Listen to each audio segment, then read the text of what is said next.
हमारी परंपराओं और मॉडर्न नीड से जुड़े इस बहुत ही इंटरेस्टिंग सब्जेक्ट के साथ शुरू करते हैं एक नया और बेहद दिलचस्प सफर। इंसान को अपनी जिंदगी में जितनी जरूरत पेट भरने के लिए खाने पानी की होती है, उतनी ही जरूरत उसे रहने के लिए हाउस यानी मकान की भी होती है। घर हर व्यक्ति की फंडामेंटल नीड्स में से एक है। सभी लोगों के मन में यह इच्छा होती है कि उसका भी अपना मकान हो, जिसमें वो अपनी फैमिली के साथ रहकर सुखी जिंदगी बिता सके। मकान को ठीक तरह से बनाने के लिए हमें अगर वास्तु की नॉलेज हो तो वो सोने पर सुहागा होता है। वास्तुशास्त्र के बारे में जानने के लिए हमें सबसे पहले ये जानना पड़ेगा कि भारतीय वास्तुशास्त्र है क्या। हर इंसान का एक ही सपना होता है कि उसका अपना मकान हर तरह से अच्छा और सुख देने वाला हो। लेकिन जो मकान या बिल्डिंग हम अपनी इच्छा से बनवाते हैं, उसे बनवाना हमें शास्त्रीय विधि से चाहिए। बिल्डिंग बनवाते टाइम हमें वास्तुशास्त्र के नियमों का पालन करना जरूरी होता है। वास्तु के नियमों का पालन किए बिना बनवाया गया मकान उतना फायदा नहीं देता जितना कि हम एक्सपेक्ट करते हैं। और वास्तु के नियमों के उलट बनवाई गई बिल्डिंग या मकान में रहने से इंसान को कई तरह की परेशानियां और एक्सीडेंट्स फेस करने पड़ सकते हैं। इसलिए एंशियंट टाइम में हमारे ऋषि मुनियों ने अपनी कड़ी मेहनत और एक्सपीरियंस के बेस पर वास्तु विज्ञान यानी आर्किटेक्चरल साइंस क्रिएट की, जिसमें उन्होंने हर इंसान को अपने घर पर कई तरह के नियमों का पालन करने के लिए कहा, ताकि कुदरत और इंसान आपस में बैलेंस बना सके। क्योंकि अगर इन दोनों का बैलेंस गड़बड़ हो गया तो इंसान को कई तरह की परेशानियां और प्रॉब्लम्स फेस करनी पड़ेंगी।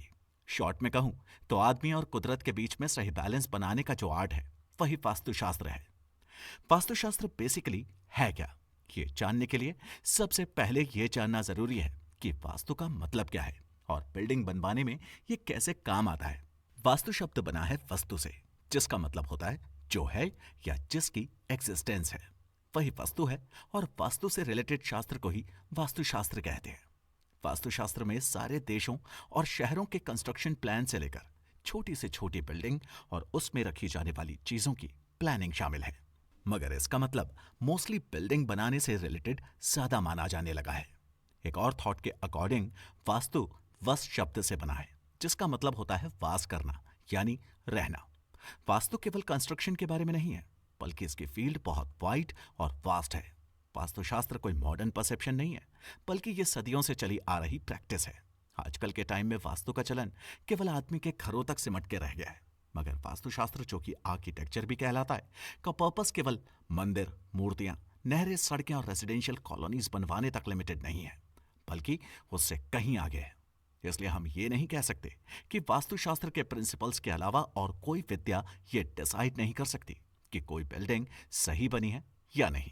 अगर कोई भी कंस्ट्रक्शन वास्तु के रूल्स के अगेंस्ट हुआ है तो वहां काम करने वाले, रहने वाले लोगों को फालतू परेशानियों और मेंटल स्ट्रेस झेलना पड़ सकता है।